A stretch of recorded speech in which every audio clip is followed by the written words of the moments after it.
here. Let's begin with the first Elite 1 race of the weekend, 60 laps on the schedule, and after Valencia, Nicola Roca starts again from pole position. That's 2 consecutive poles for the car racing driver, who starts ahead of Anthony Kumpen, Bert Longen and Frederic Gabion.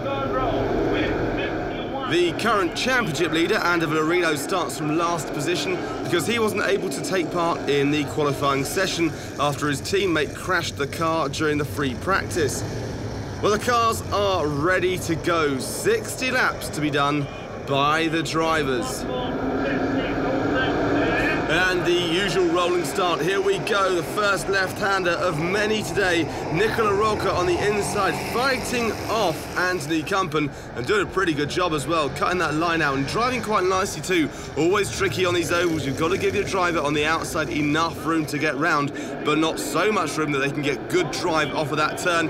But he looks like he's done it. Yes, he has. Kumpen has taken him on the exit, so Kumpen now leads this race. Fantastic bit of driving, sticks his car very, very high and is now taking the lead and really setting the pace as the pack starts to open up.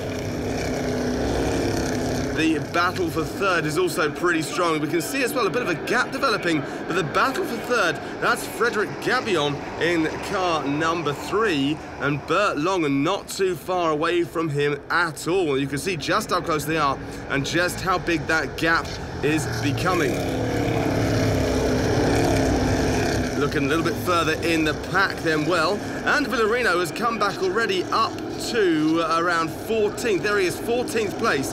Look out for the car number 2. He is currently fighting with Hugo Beck, who we've got on board with, and Hugo Beck has got to be really careful. He's got the high line, so Villarino has got the inside maybe as we go down the straight. Has he got him?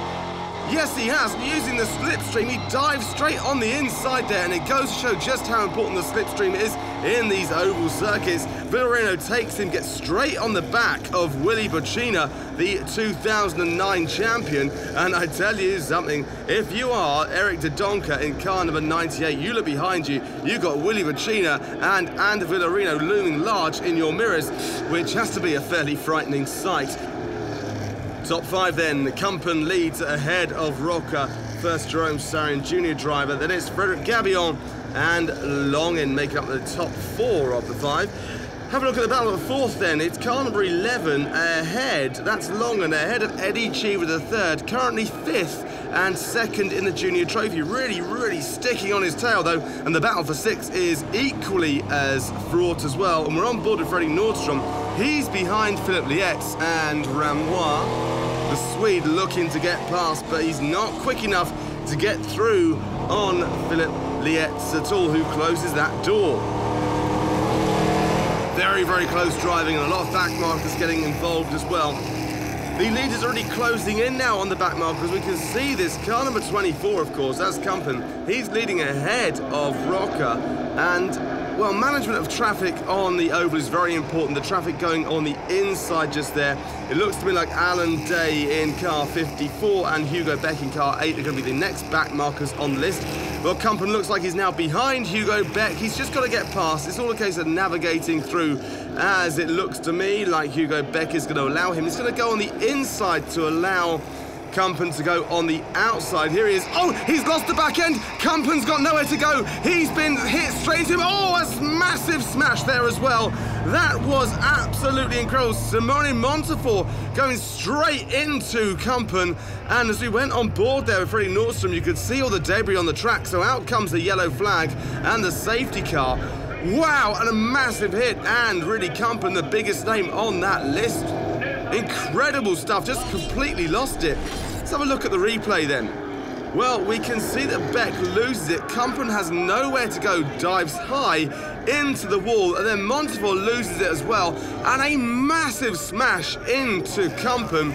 Debris all over the track. Another angle here. Look at the way Beck's car just dives out. These rear-wheel drive cars, locks it up. Kumpen on the brake, straight into the wall. Couple of cars missing. Simone Montefort then gets completely sideways and smashes in, and then it's a case of evasive action for all the other drivers. Wow, you can see how hard he was hit, spun right round. Incredible stuff.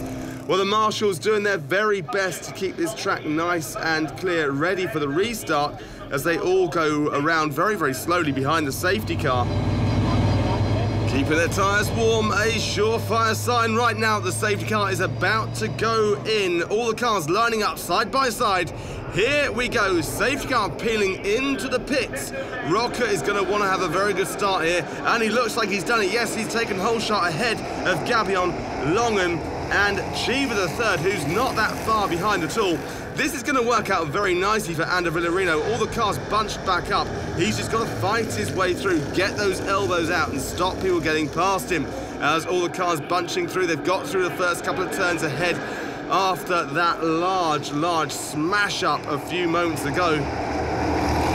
As we look a little bit further in the pack, Philippe Lietz, a Challenger Trophy leader, fighting with Romain Iniesta, and the TFT driver, number 7, is putting the pressure on Lietz too. But right behind them, it is Ander Villarino. He is really on the back, and the great thing for him is he's got all of this slipstream. He can really use that to fire past the drivers, but at this moment in time, he's watching them fight, and he's just biding his time. I think he's using this to his advantage, actually. He goes a little bit higher just there. You can see number 7, that is Romain Iniesta. Right on the back now of Philippe Lietz. And you can see Villarino right on the back of those two. It's a fantastic maneuver. Yes, it looks like he's done it. Iniesta, it looks like he's going to take him. He has taken Lietz on the inside. Fantastic stuff. And now Villarino is having a look too.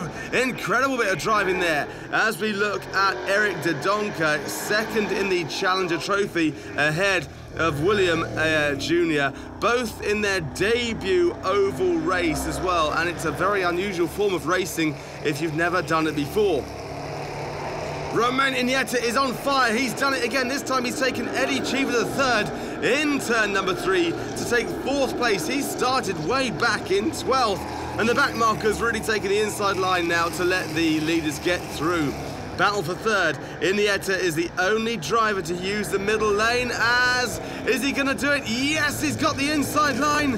He's overtaken Bert Long, and that really is absolutely fantastic. Now on the provisional pole too, and a few other drivers looking to get a little bit of a nibble too. Lietz there, and Villarino on the outside joining the party. So Eddie Cheever the third tries to take the inside line on Longen, but Lietz is there too. Surprises both on the outside. He has done it. He overtakes Eddie Cheever the third and Longen, and he is now up to 4th place. So the battle for 5th is between 3 drivers, that of the number 11 car Longen, Eddie Cheever the third there too, and Ander Villarino. Not long to go in this race. Who is going to get these podium positions? Everyone fighting for it. Last lap then, and it's the leader, Nicola Roca. This should be good for the car racing driver, who can go on to win his first NASCAR career race today. All he's got to do is hold it together for the last couple of turns. He's done it, yes, Nicola Roca takes his maiden NASCAR win, his first in 25 races. The Italian perfectly managed this inaugural race in Venray after that huge smash for Anthony Kumpen. Frederic Gabion finishes second ahead of Romain Iniesta. So Nicola Roca is the first junior as well, while Philippe Lietz wins the Challenger Trophy, and huge joy for Roca, who is cheered on by his mechanics. Dankjewel. En dan wordt hij langs niet aan gevierd. Hij gaat de lucht in. Oh, is er. And great scenes as well, as he's given the bumps by his team, jumps on the roof and celebrates in front of all the fans.